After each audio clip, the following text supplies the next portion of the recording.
On my 16th birthday, rain came down on Columbus like the sky had sprung a leak. I'm Mara Keene. I stood in our dim living room with a grocery cupcake softening in my hand and let myself believe, for one breath, that this year might be different. The front door opened. My father, Dennis, didn't step aside. "You're old enough," he said. "Get out, we're done carrying dead weight." Behind him, Carla's smile turned sugary for the neighbors. My 14-year-old half-sister Tessa crossed her arms. "Leave already, the place stinks enough."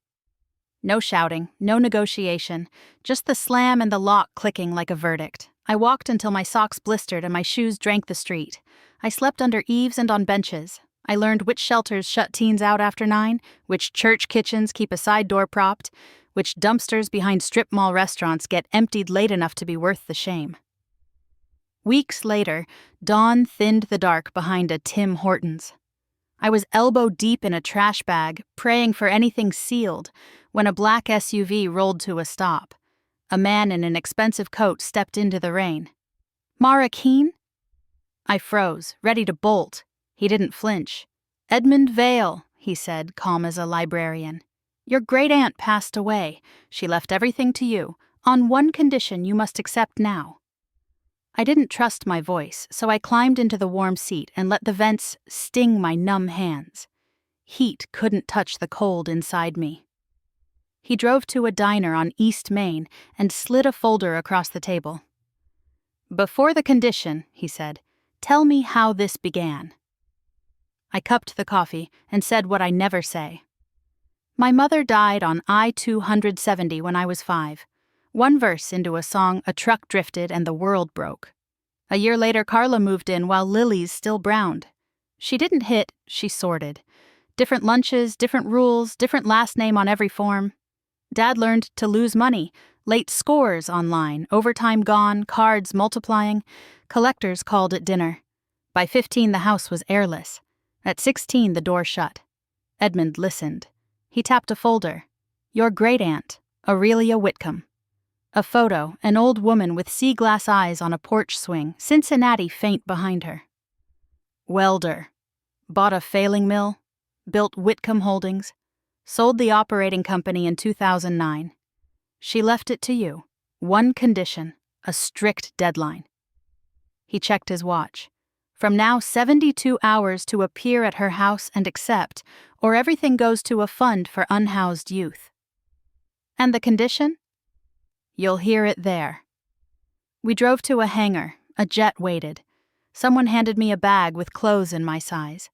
I showered until the water cleared, then sat warm for the first time in weeks. In the cabin, Edmund offered a binder and a letter in a fine, stern hand. The river house felt older than its bricks. In the study, Aurelia's video glowed. 5 years to personally move 80 minors into permanent housing and school or trades. Be there for every key and first day. Finish, and the trust becomes mine at 21. Fail, and it all funds the streets. Dennis and Carla get nothing. "I accept," I said. For once, the opening door belonged to me. The next 5 years were a furnace. We turned Aurelia's house into a headquarters and then into 5. I learned budgets and court acronyms, learned to speak soft to kids and hard to landlords. Edmund handled auditors. I held hands at intakes and graduations. Names filled a whiteboard. Lena with a violin, Marco the welder, twins who finally slept. At 79, one blank line stared back. That morning, security buzzed. Dennis and Tessa were downstairs. Dennis looked 60, coughing into a sleeve. Tessa's pupils trembled. "We need money," she said. "He's sick. I'm trying to get clean." Carla was gone. In a glass conference room, I slid folders across the table. Emergency Medicaid approvals, charity care contacts, rehab admissions with beds this week, addresses of shelters for adults. "Our charter is minors only," I said. "If I give you a cent, 80 kids lose theirs." Dennis stared at the paperwork. "You're my daughter." "I was," I said. "On my 16th birthday, you decided otherwise." Tessa's jaw tightened, then loosened. "I'll call the rehab," she whispered. Security walked them out. That night, the crisis line lit. Destiny, 15, locked out because her mother sold her backpack. By midnight, she had a bed, a plan, a key.